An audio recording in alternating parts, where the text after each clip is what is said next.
Welcome to the InsurTech Canada podcast. We just sat down with Connor Atchison. Connor is the founder and CEO of Wisedocs.ai. Really interesting guy. We get into some really cool topics around the founder's journey, fundraising, attracting strategic investors, building a team. And of course, we learn more about the Wisedocs story and Wisedocs as a product and as a company. I know you're going to enjoy this one. And Wisedocs, special shout out to them for sponsoring the community. We can't do what we do here at InsurTech Canada without the support of our sponsors. So thanks to Connor and his team for stepping up to the plate. And I hope you enjoy the interview. Okay, so welcome to the InsurTech podcast. I have with me tonight Connor Atchison. Connor is the founder and CEO of Wisedocs. Connor, thanks for joining me tonight. I'm really excited to hear about your journey, to unpack the Wisedocs story, and to learn a little bit about you as a founder and kind of what makes you tick, and why you would be so crazy as to jump into the startup space. So why don't we get right into it?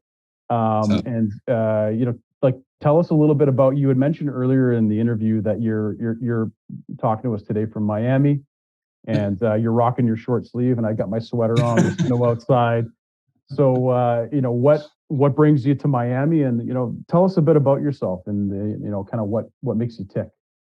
Yeah, I know. Thanks for having me on the podcast, John. It's great, and can't wait to dig in more. Love what you guys are doing, and just making the insurance ecosystem a little bit more open and understanding for everyone. So happy to be here, and let's dig into it. So yeah, I'm lucky right now to be down in the Miami circuit. We have offices in Nashville and in Miami. So our U.S. division is down there with our employees, and then we also have our Canadian main offices out of Toronto. So I just lucked out for a short period of time, and I just missed that snowfall, but I'll be back shortly with a nice big parka. So I was going to say, bring your parka and your toque for sure. 1,000%. So what do you do to stay active when you're in Miami, when you're in a warmer climate? Are you a runner? Are you a CrossFitter? Yeah, you know what?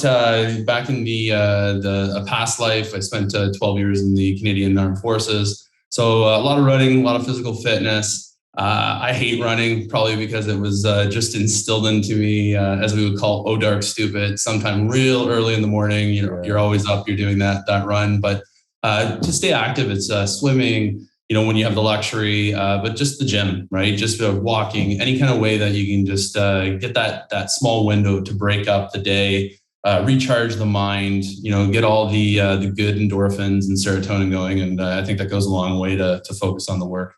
You know what? So, and I didn't ask you that question by accident. It was on purpose because, I'm a founder myself. So, I've walked miles in the shoes of the people that I interview typically.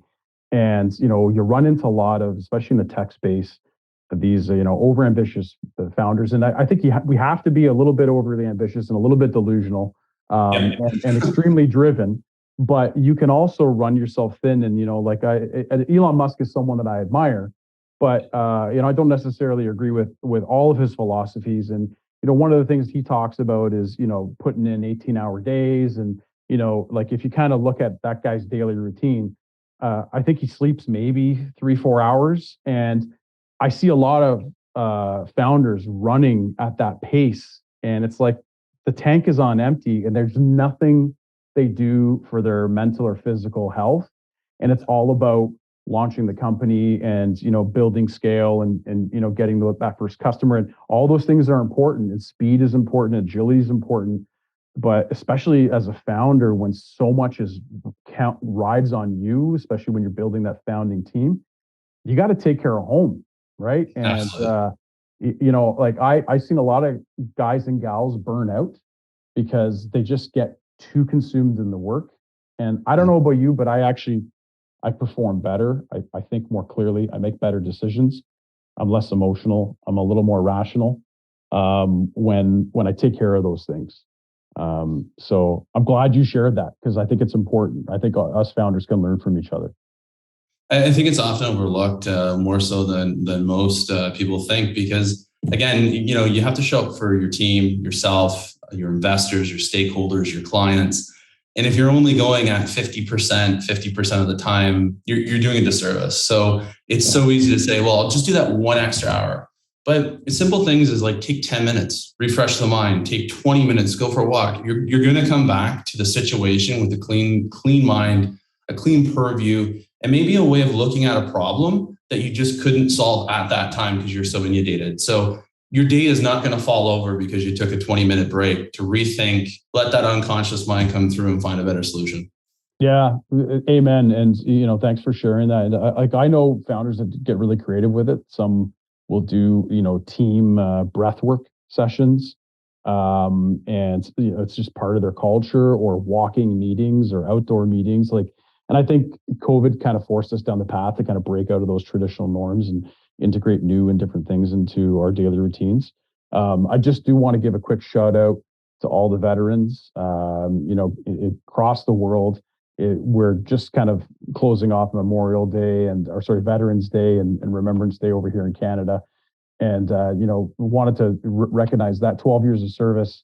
Connor, how would you say, and, maybe this will kind of, parlay into your origin story, how did that influence and affect your journey to, starting Wisedocs? Because I understand that had an influence in, why you came to this point. Yeah, I can't say it enough. It's such an honor to serve your country and the institution that it represents. And it was the best, some of the hardest, the most challenging years of my life. But really, what it sets up is a camaraderie and a esprit de corps and a brotherhood that I really don't think you can get anywhere else. And the learnings from that you can impart into day-to-day operations and business. There is no crash course for that. There is no university for that. It's kind of like the school of hard knocks. It's a really, really intense way of saying, how do we actually execute, operate, understand mission and value? And it's probably one of the oldest institutions on the planet. So they're doing something right, and it continues to do something right on how to facilitate that. So, my small time and short time of the 12 years that I served, there's just so many amazing operators, so many amazing veterans that are applying their skill set. There's so many amazing servicemen and women that are active today. So I think, to give a shout out to their sacrifices to keep doing what they're doing. I'm in full support of that. I'm a big proponent for veterans and how we help get them into new situations, new job employment, new opportunities to really harness those skill sets because they're like none other. And I'm not giving any discredit to non-veterans and non-service members, but I do think it's often underutilized and under-expected. And right. They're just a great group of people that can execute at a level that's top-notch beyond anything. It's like a professional sports team. You're bringing the A game. Well, and let's give credit where credit's due. A lot of the methodologies we use in business today that have become synonymous with business planning and strategic planning come from the military. Having a mission, a vision, a set of values that keeps everybody together, building a culture, teamwork, collaboration. If you study, strategic planning, a lot of that comes from the military. These are best practices that have been there for years. And, I think it's good to take those lessons and to actually identify, some of the attributes that people who have served bring to the table. It's no different with high performance athletes, right? The life skills that provides somebody, those people probably have a higher probability of success in business just because of the disciplines. Right. And, as founders, we also know you can't plan your day based on emotion. You can't plan your day based on what you feel like doing. So, wherever you get that from, it's a great place to start to have that discipline, right? Because that'll take you through those days where you just don't feel like doing it, where you just don't feel like you have it in you to get through the grind or to put in that extra meeting. But if it aligns to the vision, and that's been kind of hardwired into you, it's I think it's something that is hard to replicate. And the last thing I'll say on this subject is, I think we as Canadians probably play it down a little bit more than our friends to the south. Because I know a lot of companies that, provide discounts and recruit directly from those pools. And, we're a little more conservative. We don't talk about it as much. We bring our poppies out once a year in Canada, and then we kind of don't talk about it for the rest of the year. So that's my plug and my recognition and my celebration of folks who have served. Thank you for your service, Connor. So let's get into the problem that you were trying to solve with Wisedocs, because I think it's a really interesting story, and I'll let you tell it in your own words. Yeah, and it really stemmed from firsthand experience and that education and that knowledge through the military. And it was the time when I was within the health services and just understanding like the claims process and really just going through trying to find efficiencies. And the one thing that I have to shout out to the Canadian Armed Forces, they have one of the only pan-Canadian health systems, electronic health records. They've done that so well. But the one thing that we still plague the system, and I think every EHR or any type of medical record, it's all very manual. It's all very disaggregated, and it's a tough thing to navigate and get really clean insights out of. So I've seen a lot of the pain points during that time. And then I personally had to go actually through the disability process. So I was honorably discharged 3B, and that ended my career. And going through the short-term disability process was really eye-opening. 18 months to 24 months, your life gets put on hold. Are you coming? Are you going? What am I doing? I got to transition back to be a civilian. What do I do? I don't know how to do that. I've only known the military. So at that point, it became a little bit more impactful in the sense that the system has to change. Like, how do we help not only veterans, but anyone going through a short-term disability, a long-term disability, an accident benefit claim? Why does it take so long? And why are they the, per se casualty to this process? So that really pushed me to the next level of saying, let's solve for this. And then along the way, I had a family member that also had a catastrophic impairment due to an auto accident. And I got to see the underbelly of the tort system. So, years to go through adjudication and arbitration and, just to reach a conclusion from a very, very serious injury. So that really kicked it off for me, saying, let's fix this. So if we can give back 1 day, 1 week, 1 month, 1 year, et cetera, not only to the claimant, not only to that patient who needs help and better care, but also to the entire insurance ecosystem, everyone wins. It doesn't just single one individual out to win. It singles out everyone. It's the sum of the whole. It's better response times, better turnaround times, better care pathways, better cost savings, lower premiums. All of these things compound to deliver a better outcome. And that's what we set it to do at Wisedocs. And that's what's near and dear to my heart, not just for veterans, but anyone that's had to go through that experience, because it is dehumanizing and it's extremely painful to go through that, to get your life back on track, to get back to work. So that's really the origin. And I'm really proud that I can champion that, and I'm doing my best to just move that every day forward. My team's behind that, and amazing team members doing the same thing. I love that. Sorry you had to go through that experience, but I love what it led to. Like talk about mission and purpose, right? You've walked a mile in the shoes of the people that you're trying to help. So your why is crystal clear, and understanding that. For those of us, I have a claims background. There's lots of our audience that come from claims, but there's people that come from all over the industry and might not be as familiar with what that looks like. So we've talked about the why. Now, can you talk to us a little bit deeper about the how? So what is it exactly that Wisedocs does to make that process more streamlined, more efficient, easier for not just the claimant, but for the carrier on the other side processing that claim? Yeah, I think, you have to look at how it makes it easier for everyone that touches that claim. So, it could be a paralegal, it could be a lawyer, a doctor, an adjuster, an underwriter, a case manager, everyone somewhere within that value chain of trying to find a solution for that individual is looking at a medical record. And the best analogy that I can give on that is take a medical record that we'll just imagine it's a 2,000-page book.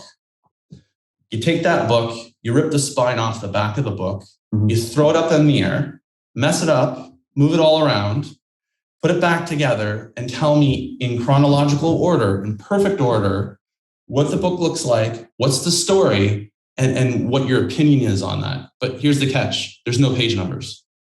Yeah. That's the problem. We're dealing with PDFs and unstructured data and mass amounts that someone physically has to go through page by page to help arrive at a conclusion, whether that is the type of care, whether that is the severity of impairment, whether that is the duration of care that's being offered or the overall settlement for that claim.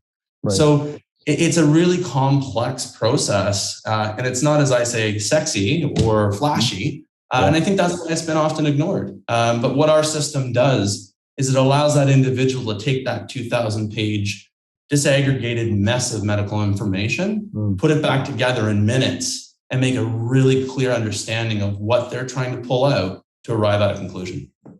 Wow. So I imagine there's some AI involved, and that's proprietary to Wisedocs. Can you tell me a little bit about, like, and pick a stakeholder in the equation who would be like an end user of Wisedocs, be it the claimant, be it the paralegal, be it the physiotherapist clinic, or the claims adjuster.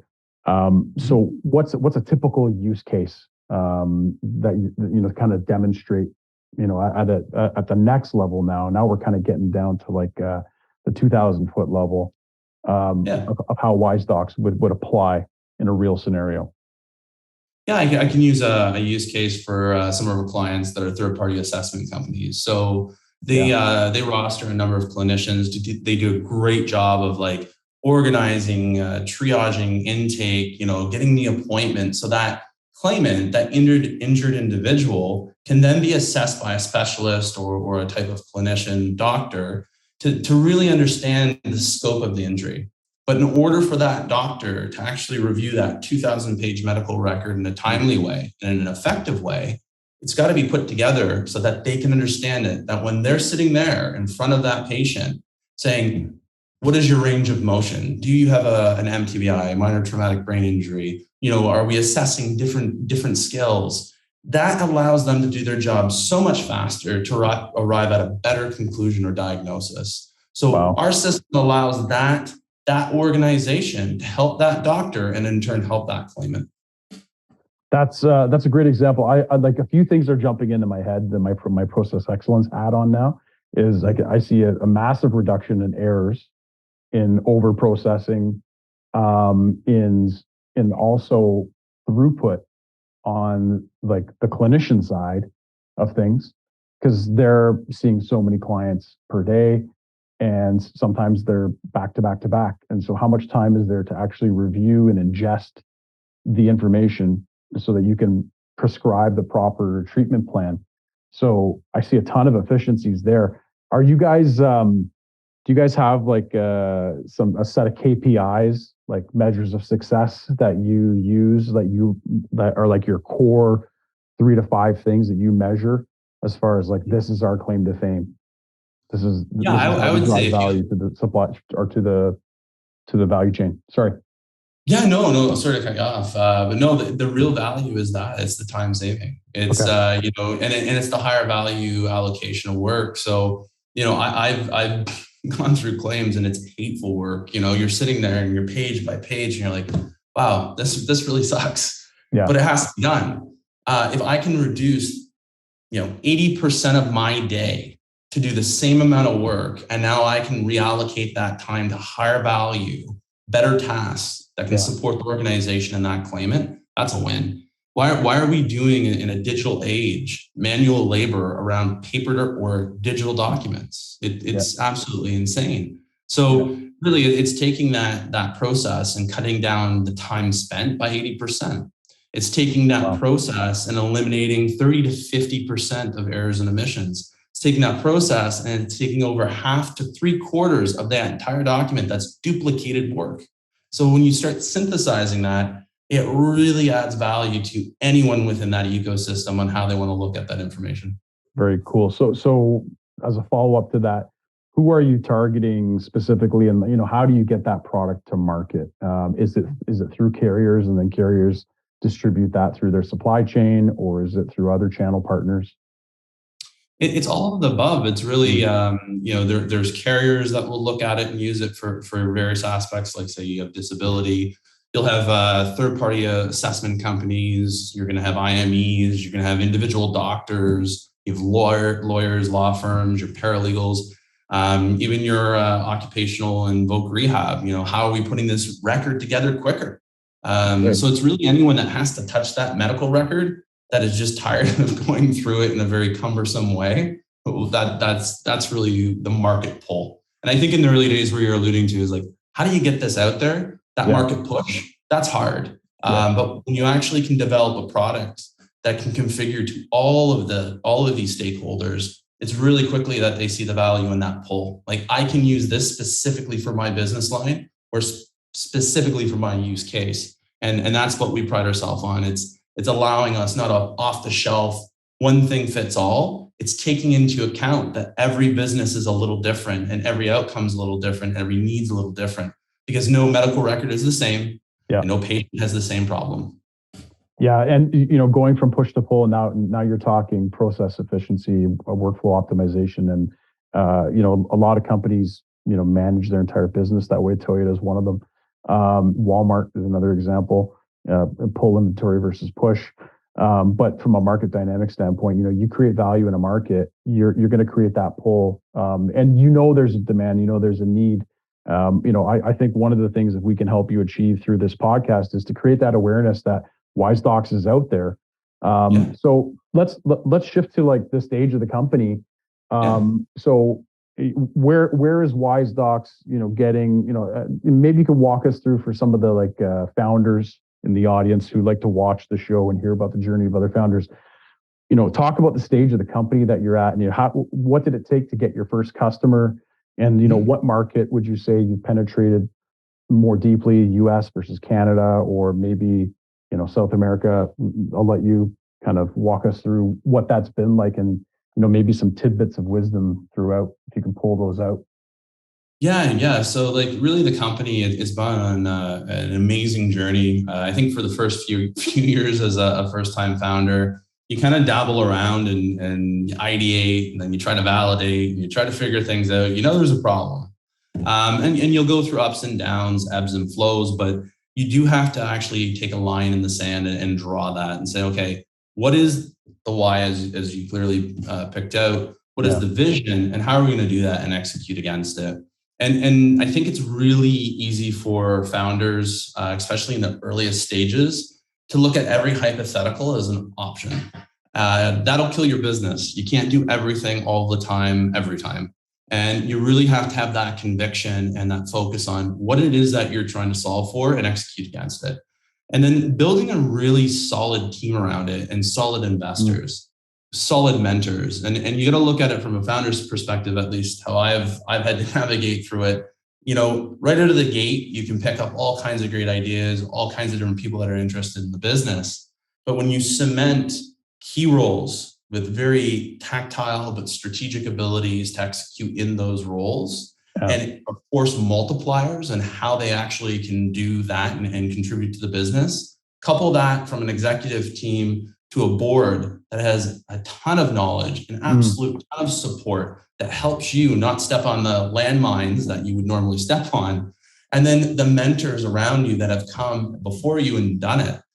You put those three together and you have a powerhouse of a business. And I think that's something that is often overlooked. And I did overlook that in the earliest stages, but with Wisedocs pivoting in the last few years, really honing in on what we do, why we do it, and how, and having the right team's everything. It's not me, it's the team around me. And I will shout that to the mountains. You are only as good as the team and the person beside you. Right. So how long did it take you to come to that stage, that epiphany, where you shifted from, I'm a single individual trying to bring an idea to the market, finding a way to commercialize this. And then you realized, what was the inflection point where, it could be an event that happened. It could be, because you got an investment, but what was it for you, that inflection point where you shifted from this is more than I can manage on my own, or I can't bring this, to scale or to the market without having that team around me? What was it that was that trigger for you to push you past that point where you had to bring other people in? Yeah, I think it's when you start seeing that pull, right? And I think when you look at startups, you'll go through ideation, validation. You'll try to get that early product market fit. You get your product market fit. You can still struggle. You're getting a little bit. You're still pushing. It's more market push. But the minute you get that pull, and you're just on that precipice, you need to double down and get the right people with years of experience that have done that before. And that is the force multiplier that I've talked about, because it's a timing thing. If you do that too early, you're not prepared for them to go out and really do the magic. Right. You do that too late, you've missed your window. So is there a science behind it? Probably there's many books and more educated people than myself that can tell you why, but I'm not interested in theory. I'm not interested because quite honestly, and there's lots of academics out there that will tell you, this is the silver bullet, this is the magic formula, the recipe. But quite frankly, this is why we have a community. This is why we have a podcast, because we want to hear from people who have actually done it. And the kind of, it's not even an inside joke. It's just something I share with people on a regular basis.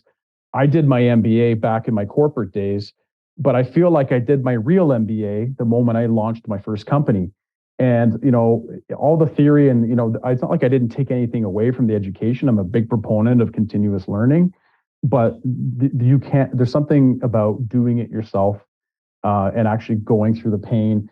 And a lot of times you're throwing the rule book or the strategy book out the window because you just got to get this thing to market, right? So, and it's oftentimes the scrappy founders that are willing to roll up their sleeves and kind of use that gut intuition that really excel and get the job done. So, theory we're not really interested in, just more curious to kind of draw from your personal experience. And if there was, why don't we start here? Yeah. When was Wisedocs established? What year was Wisedocs established? So we actually pivoted as a company about 1.5 years ago when we got that market pull. Prior to that, we were Bear Health Technologies.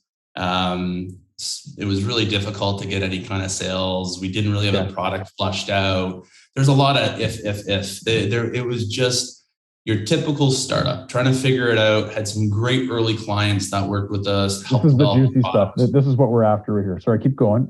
Yeah, no worries. And I think it's just because you have to go through those growing pains and then persevere and realize what's working, what's not, what changes have to be made. And when you can get all of that aligned, when you have those early adopters, you've built those relationships, then you have to look at when it's time to make that pivot. And when we made that pivot, we've seen exponential growth. We're growing 300% quarter over quarter. And that's all the minute we've hit that pivot, because we found that market fit. We found that value. We've developed that product. We've developed that executive team, the management team, the operators. Yeah. I'm so proud of the company and where it's come. And it's tough to say and look at it and say, this is the time, but it's that perseverance. And I think you always have to, the way I would look at it, and I hope it's not the wrong reference, but I believe it was Horowitz's book, but always keep the chess pieces on the board to keep making a move. And as long as you can persevere and keep those chess pieces on the board, you're going to have another move and you can keep pushing through it. And that's one thing I would impart. You never give up, but you have to keep the pieces on the board. The minute those pieces are off, it's game over, and you don't get to that point to make that next decision when you're just about there. That's like working another metaphor, like working with your first offer. Like don't shoot it down because there might not be another offer coming. So try to work that offer and keep it alive. So was there? I love you talked about the pivot, because we're living in the era of the pivot, right? And a lot of people going through. No one thought we would go through what we went through in the last 2 or 3 years. So it forced a lot of companies to pivot. And I love those pivot stories, because especially when you're on the other side of it and you can talk, about the success.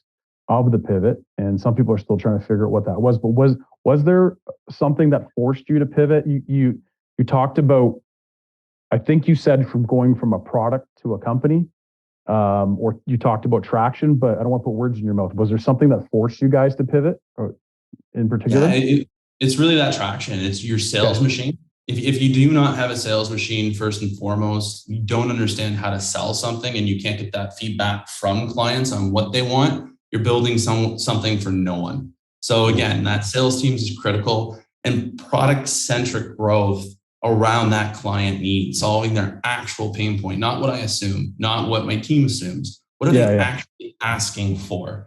And I think when you have that, and it all kind of boils down with the right execution, with the right senior leadership, that's a rocket ship. But you got to get all of that together, and then you can start building a mature company to a Series A, a Series B, and so on. And that's the metrics, the data, that ability to throttle something up or throttle something down. Like any normal business, you get into a different aspect of a growth phase versus I'm trying to figure this out. How do I get to the growth phase? Right. So perfect segue into fundraising. Mm-hmm. So as much as you're comfortable sharing on the podcast, what stages have you been through from raising outside capital, or and I don't want to assume you've done that. Maybe you've bootstrapped the whole way, but tell us a little bit about that. Oh, it's been a mixed bag, but we are institutionally backed, so we can consider. And I guess this is an interesting thing. What is a Series A, a seed, or a Series B definition of a company? As you know, pre-COVID, COVID, now there's all kinds of definitions of what it is. But the way I would look at a company on a Series A and where we are at a Series A level, it's essentially understanding those metrics, understanding that fit, getting that market pull, and if you put $1 in, I can make $5 out of that. Right. And it's getting the understanding of the business to such a refinement that it almost becomes a science, or it's mechanical. And that to me is where you go from an A to a growth equity or a growth play. And then your B is going to be different, your C, your IPO. And those stages all have their own components, but it's a critical point to get it to a data-driven, sustainable, and viable company that can throttle up, throttle down, and utilize very effectively any resource that it has. Prior to that, it's a lot of guesswork, it's a lot of validating, and it's a lot of mistakes. And to be able to deliver consistent, repeatable results, and that investors want to see, right? Because that's how you attract Series A level investment. What we, from a Canadian standpoint, what we typically see, again, it's all over the map. So this is not like a formula, but what is common is when you see the seed level companies, they're kind of at that stage where they have an MVP, but they don't have a POC. So they have a minimum viable product, because I hate acronyms, but they don't have a proof of concept with somebody yet. And they haven't been in to get that first POC is what you need to deliver monthly recurring revenue, which is what, institutional level investors, who are typically your Series A type investors, want to see. So usually that first seed level round is for companies that are trying to raise their first $500,000 to $1 million. The valuation of the company's under $5 million, and they're just trying to extend that runway so they can start to go from an MRR of maybe $1,000 a month to $5,000 a month. And then getting that company, to the Series A level, typically, you want to see 20K, 30K MRR, and a company that's valued anywhere from 20 to 30 million. And that's where you're attracting the $3 million, the $5 million checks. The constraint we face here in Canada is that seed stage is where a lot of companies die. Or they go south and we never hear about them again. We talk about it a lot on the podcast. And, I sound like a bit of a broken record, but it's a problem that we need to solve, because we either need to, to generate that interest in InsurTech as a segment, because the angel investment, the C-level investment is here, or we need to attract more foreign investment to come into Canada, because Canada is a great launch pad into Europe, into the US, into foreign markets. And we're not a huge market, but we're 40 million people. It's a good test bed, right? and you know, 2 official languages. So there's a lot of good things that are happening here, but that's a challenge that a lot of companies face in this market, trying to get out or just trying to build scale. So I love that you're sharing your experience around that. If I can take it a little step further, looking at, you know, where you're domiciled and, you know, you're, you know, served in Canada, so you're from Canada. Yeah. So were you successful in raising your first your first seed money in you know, Canadian soil, or did you have to go south for that? I'm always curious to hear the. Yeah, so we've been successful on raising multiple rounds. So it's predominantly Canadian funded, which I'm really thankful for that. But again, it's also where you're going to look at the strategy aspect of it as well. So, you know, our venture capital, a great team, you know, amazing members, operators first. They get the space, and I think you really have to look at before you kind of move into that U.S. market, you need that U.S. validation, right? Yeah, you can get some foreign investment, but I think what a lot of startups and companies in Canada trying to make the move to the US have a problem with is actually getting that traction. Just because you can do it in Canada doesn't mean you can scale and do it in the US. And we had that at the start, where that was a lot of the argument from US investment. They would say, well, you're all Canadian clients. Can you do it in the US? Well, over 80% of our clients are US based. So we are a US company. We are a Canadian company. We're North American. And I think that one thing is always understand that break-in into the U.S. market. It is a different beast. It's a different angle. But you have to build your teams around that business unit. If you stay solely Canadian in thinking, it's going to be a lot harder to really understand the regions, the geographies, the legislation within the U.S. But when you can build that out from a more of an international perspective, getting that proper, you know, client profile, understanding what the market needs, building the right product, modifying the right things to make sure you can service that and build great relationships, that's critical. I'm glad you said that. So how important, I think I know what you're going to say, but how important is it then if you're a Canadian company expanding into the US? Because you and I both know everyone wants to do it. We're neighbors to the largest economy in the world. Everyone has this 10x rule or 10x thought. Whether that's correct or not, what's going to happen to their company if they're successful in the US. How important is it to have a team member, an American team member on your team, and someone that's domiciled in the US if you're looking at US expansion? Would you say that's an important factor? I think it's absolutely critical. And our chief operations officer, Doug Markham, phenomenal guy, years and years and years in the industry. And that's why we set up in Nashville. And then our team's built around Nashville, and we just love Nashville in general for all kinds of different reasons. But it's a great hub for us to service our clients in Texas and Florida and all of the southern U.S. And it's not a far flight up to New York or cross over to San Francisco. So, you know, you really have to look at what is your goal? How are you building and scaling teams, and what expertise do you want to pull on? And how do you want to actually create that culture? There's a big gap if you don't have and you don't understand the needs of those regions, geographies, and those clients. And I think it's so important that you invest in that right out of the gate. It's no different if it was reversed. If I was originally from Nashville trying to come up and sell into, I don't know, Toronto, how would I know what the legislation is and the appetite, or, you know, the political system, or the major carriers that are interested in the services we offer? So I would highly advise build an international team if you're going to go for international growth. I wouldn't be short-sighted just anchor everything in one bucket. I think it just limits your ability to learn, get the feedback, and develop more product and be competitive. And Target's a giant. They made that mistake when they expanded into Canada. They didn't understand the dynamics of the Canadian marketplace, and you know, the reverse happens quite a bit because they look at Canada and they go, "Oh, it can't be that hard, right?" Exactly. With massive geography, right? Distribution is a totally different game in Canada. But we're not going to talk about the Target story here. We're going to stay on the Wisedocs story.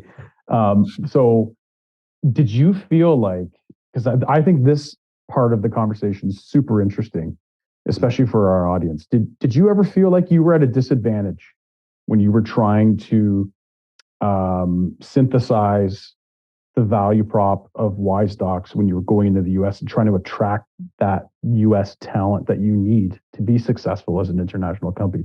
Did you feel like you were at a disadvantage as a Canadian trying to pitch that to? I'd say the opposite. The cool and the most amazing thing about operating and building an amazing team in the US and expanding the company into the US is the appetite. And I think when you're in healthcare, when you're in various aspects of insurance, specifically in Canada, it's one of the hardest markets to break into. Let's be honest, if you're a health tech startup or an insure tech with any kind of health related basis to it, it is so hard because again, our system is designed where it's a public system. Resources are not easily disposed of. Provincial legislation, then federal legislation.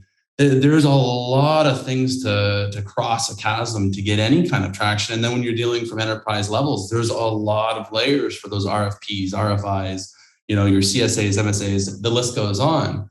When you go down to the US, and if you can validate and prove your stance and the value you're bringing into a Canadian market, and you can show a US market, not only can we modify that, meet that need, but grow even faster, there's so much opportunity for disruption because everyone in a privatized market is looking to cut the cost, increase that margin, run a tighter business, and go faster. Well said. Well said. Kudos to you. So you make it sound so easy. Like so what has been, what would you say if you had to pick one has been your biggest challenge in your journey so far? I think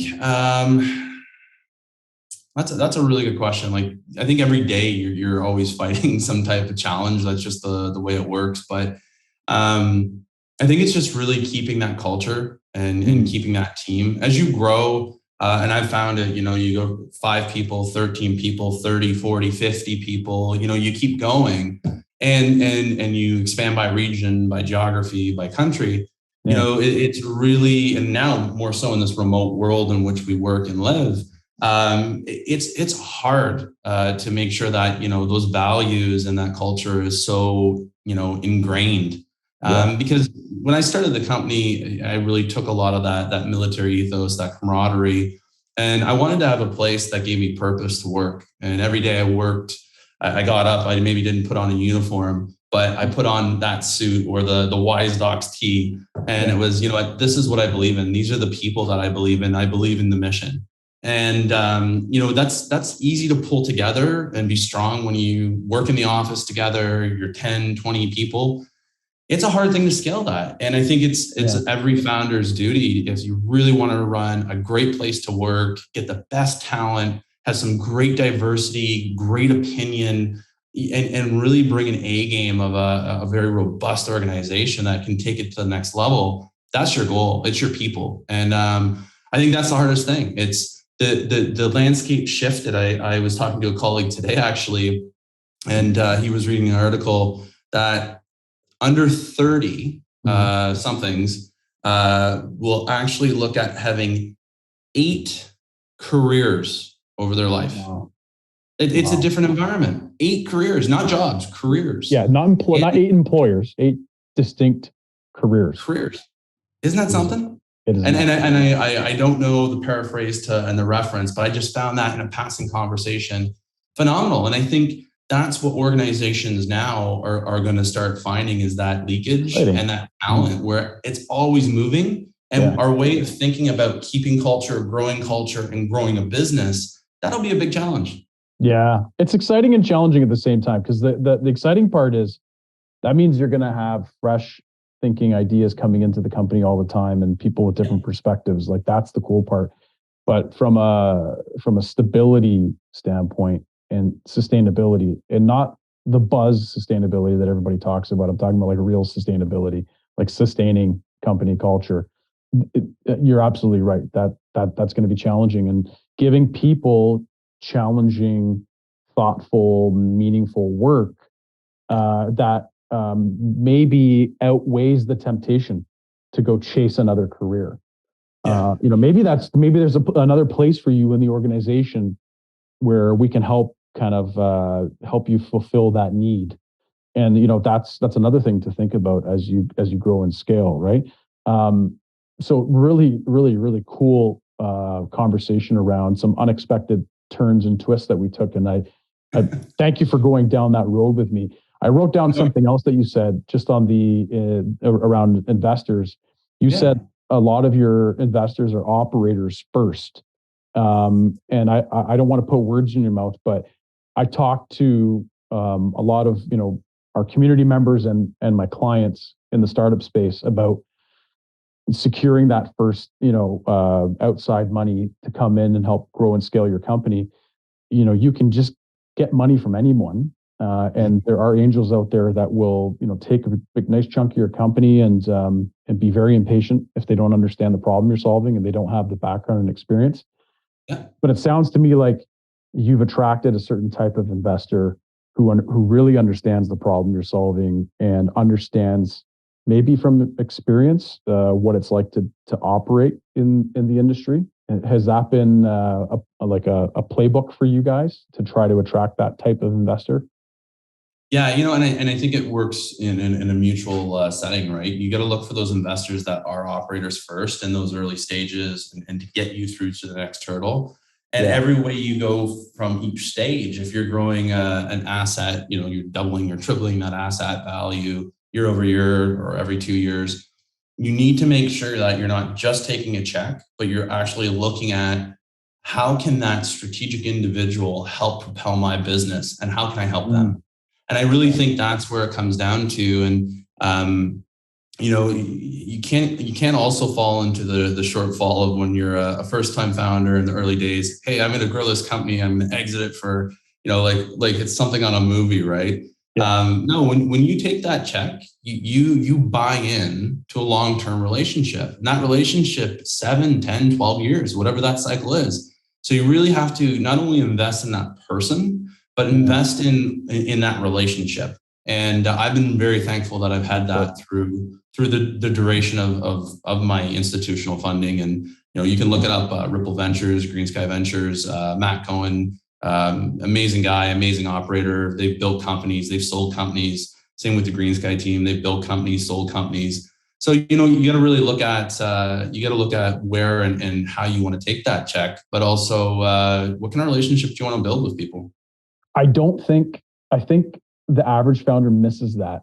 I'm so glad you said that, because I think people, when they're hiring and recruiting and building a team, like an operations or management team, think that way. When they're sitting in the room, I call it the Florida test. Could I sit in a car and drive to Florida with you without wanting to push you out of the car over the first hour in? But I don't think people think that way. And maybe it's a Canadian thing. When I need money, I go to the bank and I don't even need to have a relationship with that person. I just need to secure the capital. But you are buying into it. That person's going to be on your cap table for a long, long time until you have that exit. And it's not going to be an overnight success. That's a book I'm going to write someday, by the way. So I might call on you again. Because I want to interview founders. I'm going to call it 3 to 5 years. There's no such thing as an overnight success. And, because like even when you think you read about an overnight success, I always use the music analogy. That artist has released 3 albums no one knows about that never got downloaded, and they've been playing in bars and hotels and dives for 10 years before their first hit song, makes the radio or now, the podcast streams. So you're spot on. You're spot on. Yeah. So it just, that long-term relationship and having to invest in it and finding and attracting people who want to grow the company and bring their network to the table. There's probably a profile, and that might even be a tool. You've just given me an idea to define what a strategic investor looks like. So thanks for sharing your experience on that. That's the meaty stuff. Forget about the Peter Drucker textbook, Procter & Gamble crap. We can read about case studies and go to business school. This is the real deal. This is what you come to the podcast to get, is the real stuff here. Guys like Connor who've lived it and breathed it. and get up at what did you call it? Oh, dark stupid. Yeah. Dark stupid. I'm going to use that. I love that. Oh, dark stupid. What am I doing here? I'm supposed to be running, right? That's such a beautiful metaphor for like, why am I here? Why am I doing it? Borrow money on my house and take out a second mortgage to leave a 40-hour job and go to a 80-hour a week, startup. I think I sold all my personal belongings and I've leveraged everything to try to bring something to me. You better be passionate about it.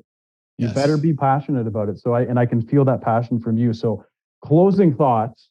Yeah. What do you want to be known for when people think of Wisedocs? Mm-hmm. What do you want them to walk away with and know you for as a brand? Yeah, the real vision, it comes right back to how we opened up the conversation. It's like, it's not flashy. We're not putting a rocket on the moon or doing a self-driving car. We're really just trying to help that individual. If we can literally improve the claims process and help everyone within that ecosystem and say, wow, this is just better. My life is better. The quality of my life's better. My care is better.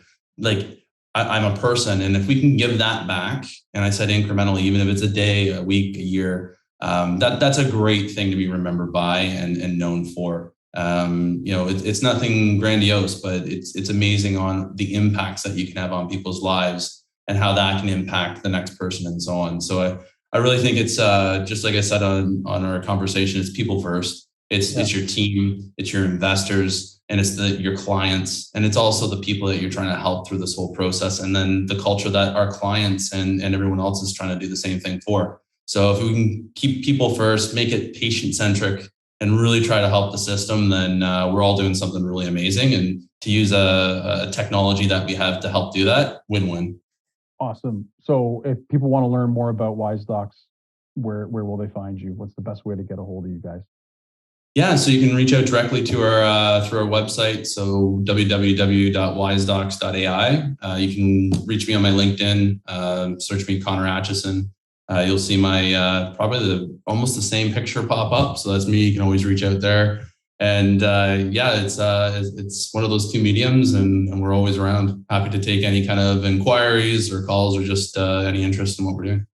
Awesome. Connor, thanks for setting aside the time to sit down with me today and just kind of unpack this crazy startup journey that we're all on together, and just for being part of the community, for supporting the cause here at InsurTech Canada. And I look forward to many more follow-up conversations, but really just appreciate you sharing your advice, your experience, and your journey here today. Thanks, John. I really appreciate it as well, and always around, and look forward to our next call. I imagine we're going to have another one. Oh yeah, for sure. I wrote down a bunch of follow-up questions that we just don't have time for, but that's going to be our follow-up podcast that we'll do that in. So fantastic. Awesome. Thanks again. Awesome. Okay. Thanks, John. Much appreciated. All right.